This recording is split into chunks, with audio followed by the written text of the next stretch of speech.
უფალი კრიშნას შეხვედრა ბრაჰმან სუდამასთან. მეფე პარიქშიტი უფალი კრიშნასა და უფალი ბალარამას გართობების ამბებს შუკადევა გოსვამისგან ისმენდა. ეს ამბები ყურისთვის ტრანსცენდენტულად საამოა და მაჰარაჯა პარიქშიტმა ასე მიმართა შუკადევა გოსვამის. ჩემო ძვირფასო ბატონო, ღმრთების უზენაესი პიროვნება კრიშნა ერთდროულად განთავისუფლებისა და ღმერთის სიყვარულის მომნიჭებელია. ვინც უფლის ერთგული ხდება, ყოველგვარი ზედმეტი ძალისხმევის გარეშე ბუნებრივად აღწევს განთავისუფლებას. უფალი უსაზღვროა. უსაზღვროა მისი გართობები და მთელი კოსმიური გამოვლინების შექმნის, შენარჩუნებისა და განადგურების საქმენიც. ამიტომ სურს მოვისმინო იმ გართობების შესახებ, რომელზეც ჯერ არაფერი გითქვამს. უბრალოდ მოსმენით ადამიანს შეუძლია გამუდმებით ტრანსცენდენტულ სიამოვნებაში იყოს ჩაფლული, ასე მას მატერიალურ გრძნობათა დაკმაყოფილება აღარ მიიზიდავს. მეფე პარიქშიტი განაგრძობდა, მეტყველების უნარს სრულყოფილს მხოლოდ უფლის ტრანსცენდენტული თვისებების აღწერა ხდის. ხელებით შრომა მაშინ აღწევს წარმატებას, როცა ადამიანი მათ უფლის სამსახურს ახმარს. მსგავსად ამისა, კაცის ჭკუა მხოლოდ მაშინ ინარჩუნებს სიმშვიდეს, როცა სრულ კრიშნას ცნობიერებაში მხოლოდ კრიშნაზე ფიქრითაა დაკავებული. სრულყოფილი ერთგული ყველგან თავის სათაყვანებელ უფალს ხედავს. მაჰარაჯა პარიქშიტი განაგრძობდა, რომ სმენის ფუნქციის სრულქმნა უბრალოდ მისი უფლის ტრანსცენდენტული მოქმედებების შესახებ მოსმენაში დაკავებით არის შესაძლებელი, ხოლო თავის მოვალეობას სრულყოფილად მაშინ ასრულებს, როცა უფლისა და მისი წარმომადგენლის წინაშე იხრება. უეჭველია, რომ უფალი ყველას გულშია და ამიტომ უაღრესად ამაღლებული ერთგული მოკრძალებას გამოხატავს ყოველი ცოცხალი არსების მიმართ, თვლის რა, რომ სხეული უფლის ტაძარს წარმოადგენს. შუკადევა გოსვამი უკვე აღწერდა უფლის საქმიანობებს და როდესაც მაჰარაჯა პარიქშიტმა გაგრძელებას თხოვა, იგი დიდი სიამოვნებით შეუდგა შრიმად ბჰაგავატამის თხრობას. უფალ კრიშნას ერთი კარგი ბრაჰმანი მეგობარი ჰყავდა. როგორც სრულყოფილი ბრაჰმანი, იგი ტრანსცენდენტული ცოდნის მაღალ საფეხურზე იმყოფებოდა და ამის გამო საერთოდ არ ილტვოდა მატერიალური სიამოვნებისკენ. შედეგად, სრულ სიმშვიდესა და გრძნობების სრულყოფილ კონტროლს მიაღწია.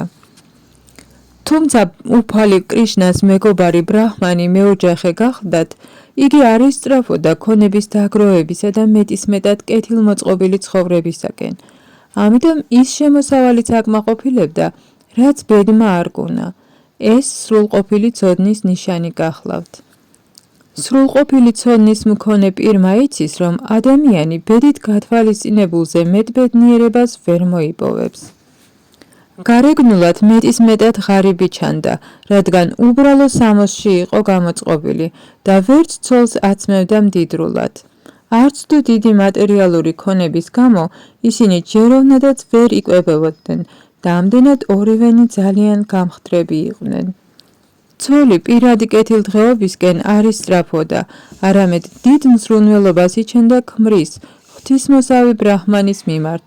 იგი სისუსტისგან კანკალებდა და თუმცა ქმრისათვის განკარგულების მიცემას ჩვეული არ იყო, შემდეგი სიტყვები უთხრა.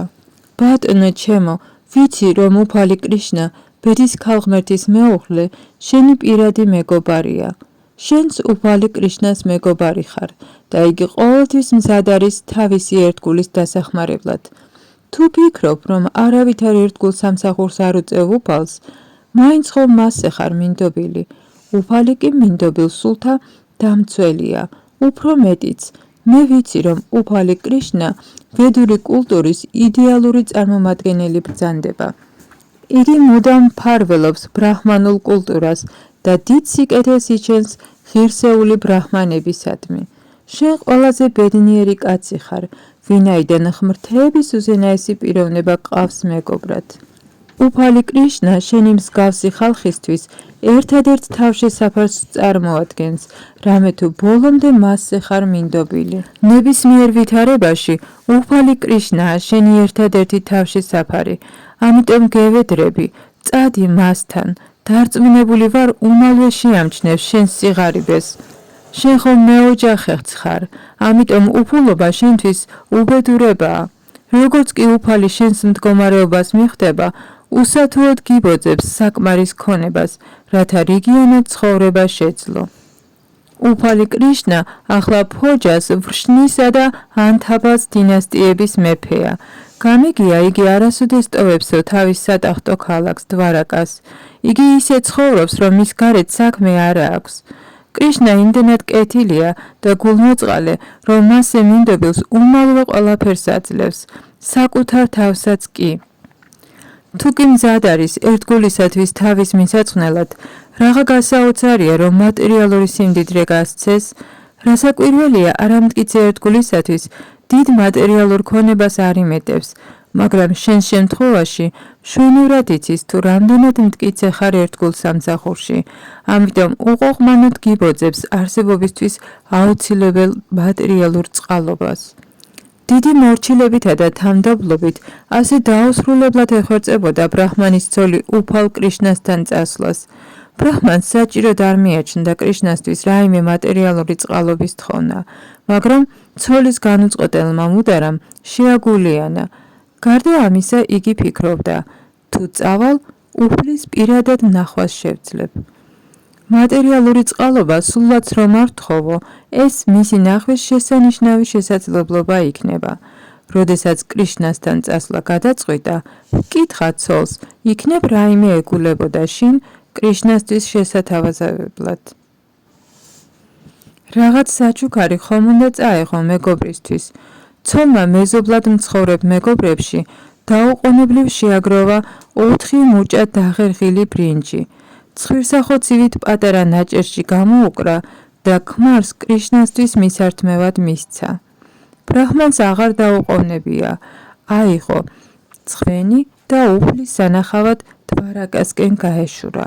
გზად სულ იმაზე ფიქრობდა, თუ როგორ ნახავდა კრიშნას. კრიშნას გარდა გულში სხვა საფიქრალი არ გააჩნდა. რასაკვირველია, იადუს დინასტიის მეფეთა სასახლეში შეღწევა იოლი არ იყო, მაგრამ ბრაჰმანებს ეძლეოდათ ამის უფლება. ბრაჰმანმა სადგუშაგოს უზარმაზარი ჭიშკარი და 16,000 დიდი სასახლე გაიარა. უფალი კრიშნას 16,000 დედოფლის საცხოვრებელი. ბრაჰმანი ერთ-ერთ დიდებულად მორთულ სასახლეში შევიდა. ამ დროს უფალი კრიშნა დედოფალ რუკმინის სასტუმალთან ჩამომჯდარიყო. მან შორიდანი დაინახა სასახლეში მომავალი ბრაჰმანი და მასში თავისი მეგობარი შეიცნო. უფალი კრიშნა მაშინვე წამოდგა შესაგებებლად, მისკენ გაემართა და მიახლოებისთანავე გადაეხვია. უფალი კრიშნა მთელი ტრანსცენდენტული სიამოვნების საუნჯეა და მაინც თვითონ იგრძნო სიტყვოება ღარიბი ბრაჰმანის გულში ჩაკვრით, რადგან მეტად ძვირფას მეგობარს ხვდებოდა. უფალმა კრიშნამ იგი თავის სასტუმალზე დააბრძანა და როგორც ღირსეულ სტუმარს შეეფერება, თვითონ მიართვა 1000 გვარი ხილი და სასმელი. უფალი კრიშნა თავად არის უზენაესად წმინდა, მაგრამ ვინაიდან ჩვეულებრივი ადამიანის როლს თამაშობდა, დაუყოვნებლივ დაბანა ბრაჰმანს ტერფები და განსაწმენდად წყალი თავზე ისხურა. მეტისმეტად ღარიბი ბრაჰმანი ცუდად იყო ჩაცმული, მოხრილ და გამხდარ ტანზე დახეული და ჭუჭყიანი სამოსელი ეცვა. უსუფთაო სუსტ სხეულზე ძვლები დაეთვლებოდა. ბედის ქალღმერთი რუკმინიდევი თვითონ შეუდგა ჩამარათი დანიავებას, მაგრამ სხვა ქალებს უკვირდათ, რომ უფალი კრიშნა ამგვარად დახვდა ბრაჰმანს. უკვირდათ, რომ უფალი კრიშნა სწორედ ამ ბრაჰმანს ასეთი მონდომებით ეგებებოდა. ისინი სახტად დარჩნენ, ღატა კი არც თუ მაინც და მაინც მოწესრიგებული და სუფთა ღარიბულად ჩაცმული ბრაჰმანის უფალი კრიშნას მიერ პირადი მიღებით. მაგრამ ამავე დროს ხვდებოდნენ, რომ ბრაჰმანი არ იყო ჩვეულებრივი ცოცხალი არსება. მათ იცოდნენ, რომ უსათუოდ დიდი ღვთისმოსავი საქმიანობები ექნებოდა შესრულებული. სხვა შემთხვევაში, ამდენს რად იზრუნებდა მასზე უფალი კრიშნა, ბედის ქალღმერთის მეუღლე. ისინი კიდევ უფრო განცვიფდნენ, როცა ბრაჰმანი უფალი კრიშნას სასტუმალზე დაბრძანებული დაინახეს. განსაკუთრებით გაუკვირდათ, რომ უფალი კრიშნა მას თავის უფროს ძმასავით, ბალარამასავით გადაეხვია. იგი ჩვეულებრივ მხოლოდ რუკმინის ან ბალარამას ეხვეოდა და სხვას არავის. უფალი კრიშნა, ღმრთების უზენაესი პიროვნება, ზესული ყოველი ცოცხალი არსებისა, შესანიშნავად იცნობს თითეულის გულს. ბრაჰმანი ერთგულებისადმი იგი განსაკუთრებულ წყალობას იჩენს. ცხადია, რომ ბოლომდე ღმრთების უზენაეს პიროვნებაზე მინდობილმა სულმა უკვე მიაღწია ბრაჰმანის მდგომარეობას. ბრაჰმანად გახდომის გარეშე შეუძლებელია უზენაესი უფალი კრიშნას მიღწევა. კრიშნას განსაკუთრებულ საქმეს თავისი ერთგულების უბედურებისაგან დახსნა წარმოადგენს. იგი წმინდა ერთგულების ერთადერთი თავშესაფარი გახლავთ. უფალი კრიშნა და სუდამა დიდხანს საუბრობდნენ წარსული მეგობრობის შესახებ. შემდეგ ძველ მეგობართან ურთიერთობის გასახალისებლად უფალმა კრიშნამ გაიღიმა და ჰკითხა: საყვარელო მეგობარო, რა მომიტანე? შენს ცოლს გემრიელი ხომ არაფერი გამოუტანებია ჩემთვის? ამას რომ ეკითხებოდა, უფალი კრიშნა იღიმებოდა და მეგობარს დიდი სიყვარულით შესწგეროდა. შემდეგ განაგრძო: ჩემო ძვირფასო მეგობარო, რაღაც საჩუქარს უსათუოდ წამოიღებდი შინიდან.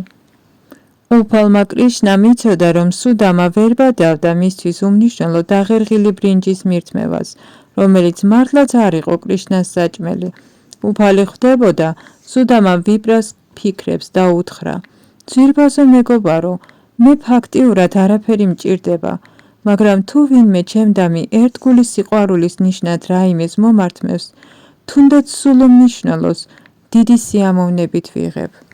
მეორეს მხრივ, არაერთგულის მიერ მორთმეული უძვირფასესი საგნებიც კი არ მომწონს. სინამდვილეში, მხოლოდ ერთგულებითა და სიყვარულით შემოთავაზებული მაინტერესებს. სხვა შემთხვევაში, როგორი ძვირფასიც არ უნდა იყოს ნივთი, არ მივიღებ. თუ ჩემი წმინდა ერთგული, თუნდაც ყველაზე უმნიშვნელო რამეს, პატარა ყვავილს, ფოთოლს, ცოტაოდენ წყალს მთავაზობს, მაგრამ ეს ერთგულის სიყვარულითაა გაშღენთილი, მაშინ არა მარტო სიხარულით ღებულობ სხვენს, არამედ დიდი სიამოვნებითაც მივირთმევ. უფალმა კრიშნამ დაარწმუნა სუდამა ვიპრა, რომ მის მიერ შინიდან მოტანილ დაღერღილ ბრინჯს დიდი სიხარულით მიიღებდა, თუმცა მეტისმეტი მორცხობის გამო სუდამა ვიპრა თავს იკავებდა უფლისათვის მის მირთმევაზე. იგი ფიქრობდა, როგორ უნდა შევთავაზო კრიშნას ასეთი უმნიშვნელო რამ და მხოლოდ თავი ჩაღუნა. უფალმა კრიშნამ ზესულმა უწყის რა ხდება თითეულის გულში. იცის ყველას განზრახვა და სურვილი, ამიტომ მან სუდამა ვიპრას სტუმრობის მიზეზიც იცოდა. უკიდურესმა სიღარიბემ და ცოლის თხოვნა მაიძულა მასთან მისულიყო. კრიშნა სუდამას ბავშვობის ძვირფას მეგობრად თვლიდა. იცოდა, რომ მისადმი სუდამას მეგობრულ სიყვარულს ვერავითარი მატერიალური სარგებლის სურვილი ვერ შელახავდა. კრიშნა ფიქრობდა: სუდამა არაფრის სათხოვნელად არ მოსულა. ცოლისათვის გული რომ არ დაეწყვიტა, უბრალოდ ჩემს სანახავად მოვიდა. ამიტომ უფალმა კრიშნამ გადაწყვიტა, იმაზე მეტი მატერიალური სიმდიდრე მიეცა სუდამა ვიპრასთვის, ვიდრე ზეთის მეფე წარმოადგენდა. შემდეგ მან ხელი სტაცა ბრაჰმანის მხარზე გადაკიდებული მოსასხამის ერთ-ერთ კუთხეზე გამოკრულ დაღერღილ ბრინჯს და უთხრა: ეს რა არის, ძვირფასო მეგობარო? რა მშვენიერი გემრიელი დაღერღილი ბრინჯი მოგიტანია? მან გაამხნევა სუდამა ვიპრა: მე მგონი ეს დაღერღილი ბრინჯი მარტო მე კი არა, მთელ სამყაროს ეყოფა. ნათქვამი მათელყოფს, რომ კრიშნა ყველაფრის თავდაპირველი წყარო, მთელი ქმნილების ფესვია. როგორც ხის ფესვების მოწვის შედეგად მიემართება წყალი ხის ყველა ნაწილისაკენ, ასევე კრიშნასთვის მირთმეული ცხვენი ან მისთვის შესრულებული მოქმედება ყველას საკეთილდღეოდ შესრულებულ საქმედ უნდა ჩაითვალოს, ვინაიდან ამგვარი ცხვენის მადლი მთელ სამყაროზე ვრცელდება. კრიშნასადმი სიყვარული ყველა ცოცხალ არსებაზე გადადის. უფალმა კრიშნამ სუდამა ვიპრასთან საუბრის დროს მისი ფუთიდან მცირეოდენი დაღერღილი ბრინჯი ამოიღო და როდესაც მეორე ლუკმის შეჭმა დააპირა, რუკმინი დევიმ, თავად ბედის ქალღმერთმა, უფალს ხელის ტაცა და შეაჩერა. რუკმინი კრიშნას ხელს შეეხო და თქვა: ჩემო ძვირფასო უფალო, ეს მცირეოდენი დაღერღილი ბრინჯი საკმარისია იმისთვის, რომ მისი მოურთმეველი ამ ცხოვრებაში ძალიან გამდიდრდეს და მომავალშიც ფუფუნებით იცხოვროს.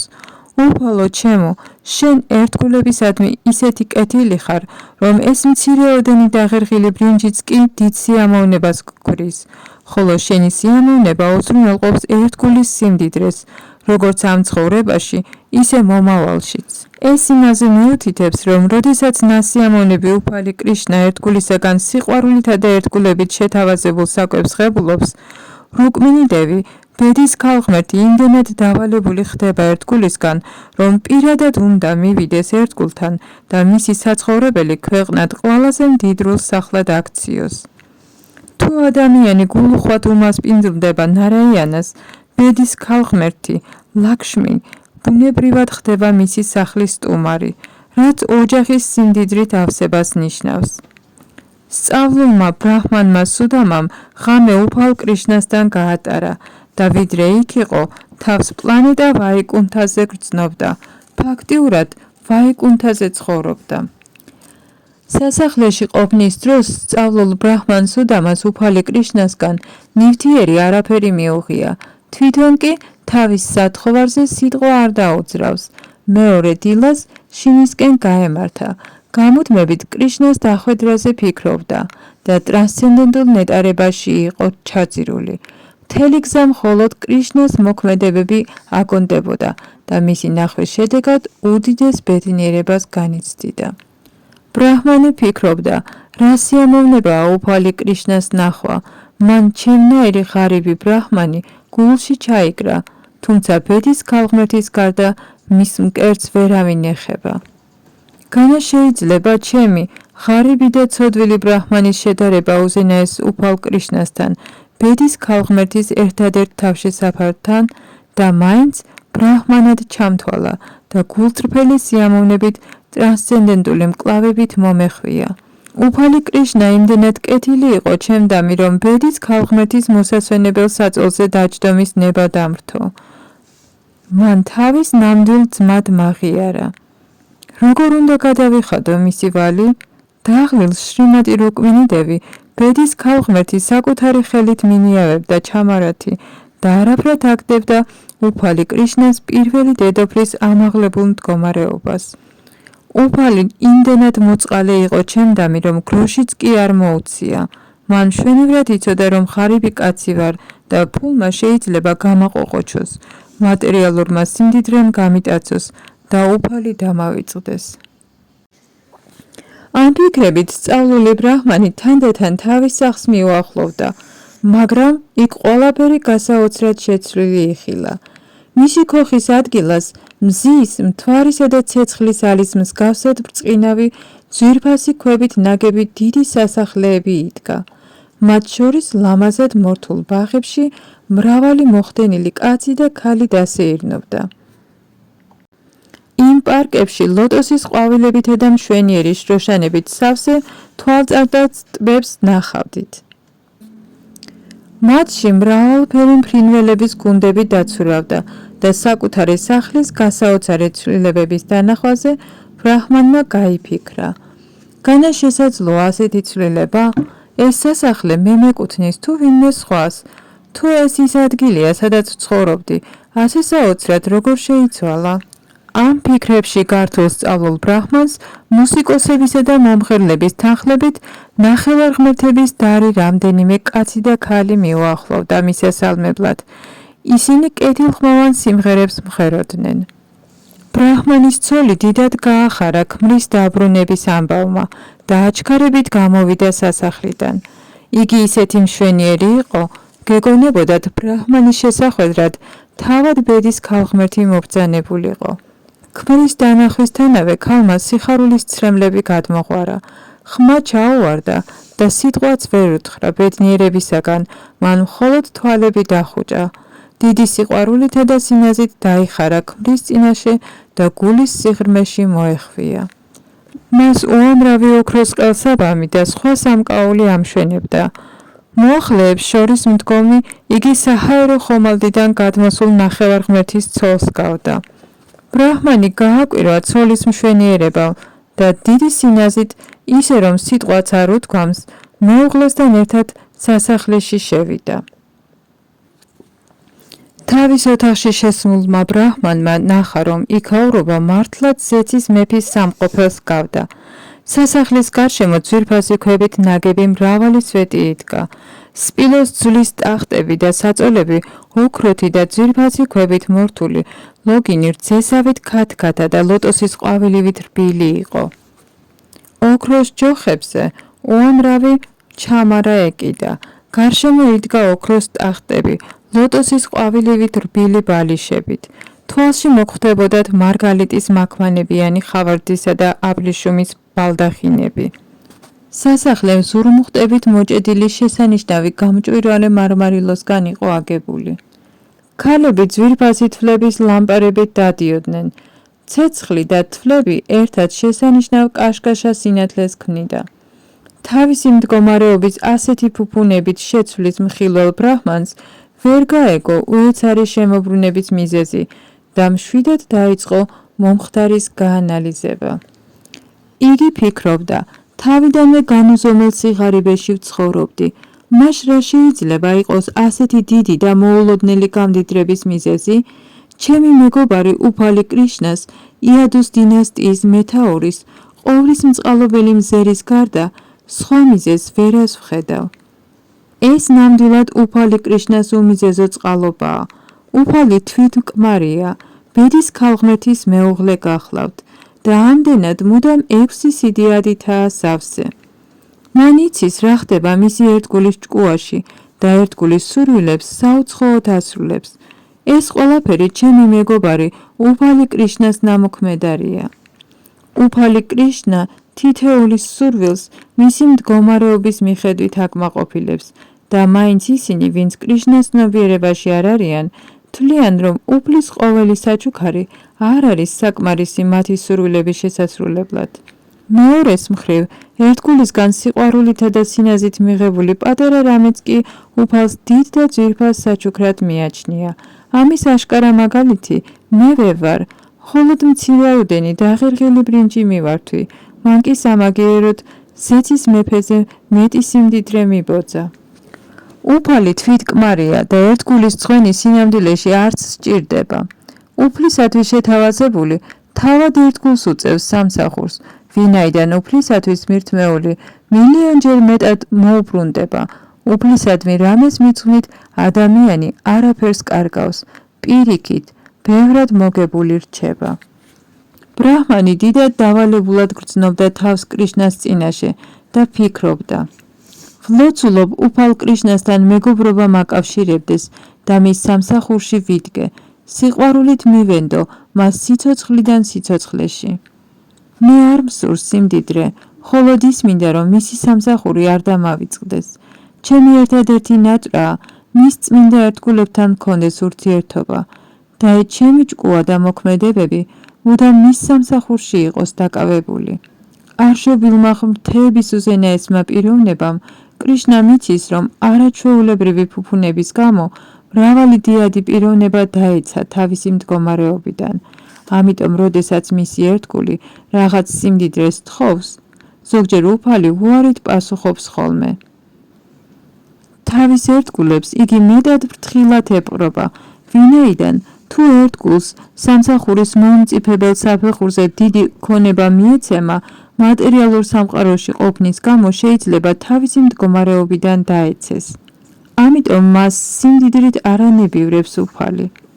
ეს ერთგულისადმი უფლის უმიზეზო წყალობის კიდევ ერთი გამოხატულება გახლავთ. იგი უპირველეს ყოვლისა იმითაა დაინტერესებული, რომ ერთგული არ დაეცეს. სწორედ კეთილის მსურველ მამას გავს, რომელიც უწიფარ ვარს დიდ ქონებას არ უგდებს ხელში, მაგრამ როდესაც ვაჟი გაეზრდება და ფულის ხარჯვას ისწავლის, მთელ საგანძურს აძლევს. ამდენად სწავლულმა ბრაჰმანმა დაასკვნა, რომ უფლისგან მიღებული სიმდიდრე უნდა მოეხმარებინა არა თავის უზომო გრძნობათა დაკმაყოფილებისთვის, არამედ უფლის სამსახურში. ბრაჰმანმა მიიღო ახლად შეძენილი ქონება, მაგრამ ეს განდეგილობის სულით, გრძნობათა დაკმაყოფილებაზე მიჯაჭვულობის გარეშე გააკეთა. ასე მშვიდად ცხოვრობდა თავის ცოლთან ერთად. იგი 1000 გვარ საჭმელს თავაზობდა უფალს და შემდეგ თავად მიირთმევდა, როგორც უფლის პრასადს. სწორედ ასევე, თუ უფლის წყალობით დიდძალი სიმდიდრე, მატერიალური ქონება, სახელი, ძალაუფლება, განათლება და სილამაზე მოგვეცემა, მოვალენი ვართ ეს ყველაფერი უფლის საჩუქრად ჩავთვალოთ და მის სამსახურში გამოვიყენოთ და არა ჩვენი გრძნობების დასაკმაყოფილებლად.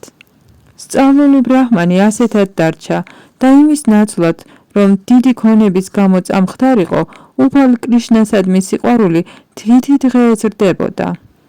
იმის მიხედვით, თუ რა მიზნით გამოიყენება მატერიალური სიმდიდრე, შეიძლება დეგრადაციის ან ამაღლების მიზეზი აღმოჩნდეს.